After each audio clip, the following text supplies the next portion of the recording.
1950 को आज ही के दिन भारत का संविधान लागू हुआ था, जिसको हम गणतंत्र दिवस के रूप में मनाते हैं। आज 75वां वर्ष आरंभ हो रहा है, 75वां गणतंत्र दिवस है।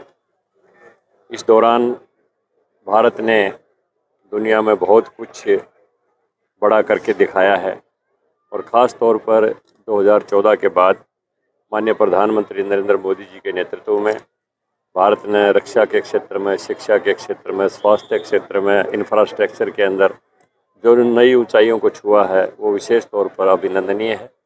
और 2014 से हरियाणा में भी हमारी भाजपा की सरकार है, मनोहर लाल जी के नेतृत्व में काफ़ी व्यवस्था परिवर्तन के बड़े बड़े कदम उठाए गए, जिनमें काफ़ी पारदर्शिता आई है। चाहे वो नौकरियों का मामला हो, चाहे ट्रांसफ़र का मामला हो, चाहे जनता को उनके मूलभूत जो अधिकार हैं उनको देने का मामला हो, सभी जगह अच्छी पारदर्शिता आई है।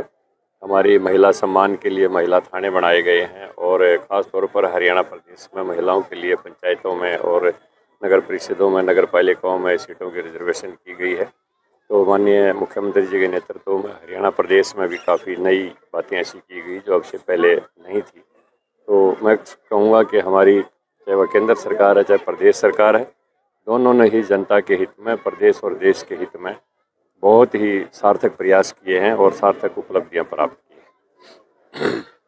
जी, लोकसभा के चुनाव बीजेपी क्या 10 की 10 सीटों पर चुनाव लड़ेगी? बिल्कुल 10 की 10 पर लड़ेगी, 10 की 10 जीतेगी। अजय चौटाला कह रहे थे कि हम 10 की 10 चुनाव की सीट लड़े। चलो वो उनका अपना हर पॉलिटिकल पार्टी को अधिकार है कहने का, वो अपनी बात कहें, हमें क्या एतराज है। क्या रामचंद्र जांगड़ा गोहाना से विधायक का चुनाव लड़ेंगे? नहीं, वो हम पार्टी के सिपाही हैं। मैं तो पीछे भी लड़ना चाहता था लेकिन केंद्र में भेज दिया। हम पार्टी के सिपाही हैं, जो आदेश देंगे वो करेंगे। सर, राहुल गांधी पे एफआईआर दर्ज हुआ है।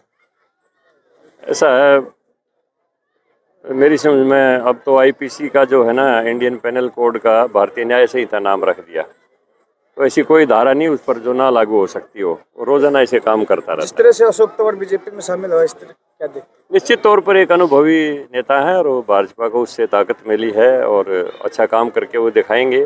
तो जो भी आता है पार्टी में उसका स्वागत है, उसका सम्मान है और मैं यही कामना करता हूं कि अब वो स्थायी रूप में बीजेपी में रह कर अपनी सेवाएं दे और उससे पार्टी को भी और उनको भी, दोनों को ही लाभ होगा। भूपेंद्र हुड्डा 2024 में सरकार बनाने की दावा करे दावा, खुशफहमी में रहने में कोई बुराई नहीं है। हर आदमी को खुशफहमी में रहना चाहिए, लेकिन रिजल्ट वही आएगा जो 2019 में आया था। सर, आपकी तरफ से एक घोषणा की गई थी कि शहर की सुरक्षा बढ़ाने के लिए कैमरे लगाए। हाँ, वो हमने अपनी रिकमेंडेशन भेज दी हैं और आज मैडम भारती जी ने भी ये बात पूछी थी, तो रिकमेंडेशन भेज दी हैं। कुछ पहले जो सिस्टम था उसमें कुछ परिवर्तन किया है भारत सरकार ने। पहले नोडल एजेंसी को पैसा जाता था, मेरा नोडल जिला जैसे रोहतक है तो वहाँ एडीसी के पास पैसा जाता था, फिर वहाँ से वितरित होता था, उसमें समस्याएं पैदा होती थी। अब नई पॉलिसी के तहत जो आई है स्कीम, उसमें एमपी लेड का पैसा हम रिकमेंडेशन सीधी सेंटर को भेजेंगे और सेंटर से सीधा यहीं पर आएगा पैसा। तो हमने भेज दिया है, वो ऑनलाइन प्रक्रिया है और वो जल्दी पैसा आ जाएगा। डॉक्टर साहब, आप भी गोहाना में काम किया आपने। एक गोहाना का जो पश्चिम बाईपास है उसकी काफ़ी मांग है, शहर में जाम रहता है, उसके लिए कब तक? उसके लिए योजना बनी हुई है, होगा वो योजना बनी हुई है। Thank you. मैडम, आज पुलिस डिपार्टमेंट की भी पहली बार झांकी देखी हमने और बहुत अच्छी झांकी थी आपकी। मतलब इस पे किस तरह का संदेश रहेगा? इसमें बेसिकली जो हमारे न्यू लॉज अडॉप्ट किए गए हैं, जैसे कि भारतीय न्याय संहिता, भारतीय साक्ष्य संहिता, इसके ऊपर हमने झांकी निकाली है।